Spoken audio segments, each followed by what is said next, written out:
همونطور که در ویدیوهای قبلی گفته شد، غذاها و نوشیدنی‌ها نقش مهمی رو در ابتلا و عدم ابتلا به کبد چرب ایفا می‌کنند. در این ویدیو می‌خواهیم یک سری گیاهانی رو به شما معرفی کنیم که با طعم و مزاج خاص خودشون میتونن در پیشگیری از کبد چرب نقش بسزایی رو ایفا کنند.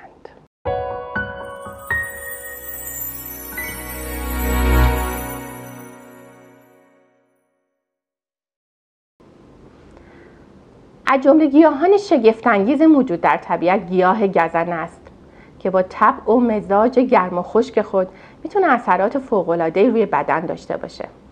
این گیاه میتونه در درمان التهاب رحم و پروستات کمک کنه. باعث کاهش دردهای قاعدگی بشه. رقیق کننده خونه و در افزایش خونرسانی به ارگان‌ها میتونه کمک کنه.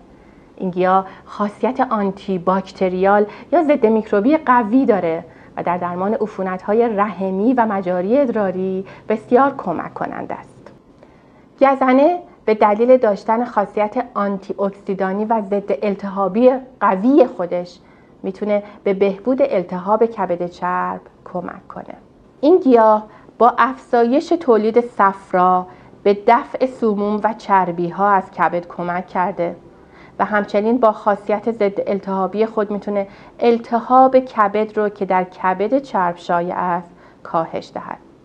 همچنین به تنظیم چربی و قند خون هم کمک میکنه که این امر در بهبود کبد چرب به خصوص در افراد مبتلا به دیابت بسیار مؤثره.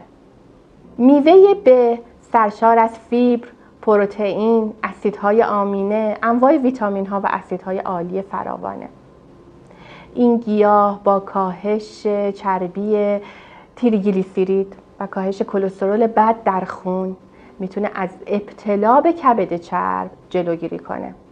این گیاه سطوح بالای آنتی اکسیدان ها رو در خودش داره که همین آنتی اکسیدان ها میتونه جلوی التهاب کبد چرب و ابتلا به کبد چرب رو بگیره. اگر به دنبال راهی برای سم‌زدایی و تصفیه کبد هستید، مصرف منظم میوه به رو به شما توصیه میکنم. گیاه رزماری با طبیعت گرم و خشک خودش میتونه به تقویت هضم و بهبود هضم کمک بسیار زیادی کنه و همونطور که گفته شد یکی از دلایل ابتلا به کبد چرب نارسایی هضمه. وقتی هضم معده ضعیف باشه بدن مستعد برای ابتلا به کبد چرب میشه و استفاده از گیاه رزماری به دلیل تقویت هضم و گوارش میتونه به ما در پیشگیری از کبد چرب کمک بسیار زیادی کنه. چای سبز با دارا بودن خواص آنتی اکسیدانی فراوان خودش میتونه از التهاب بدن، التهاب سلول‌های مختلف بدن و به خصوص التهاب سلول‌های کبدی جلوگیری کنه و همین التهاب میتونه مانع ابتلا و پیشگیری از کبد چرب باشه.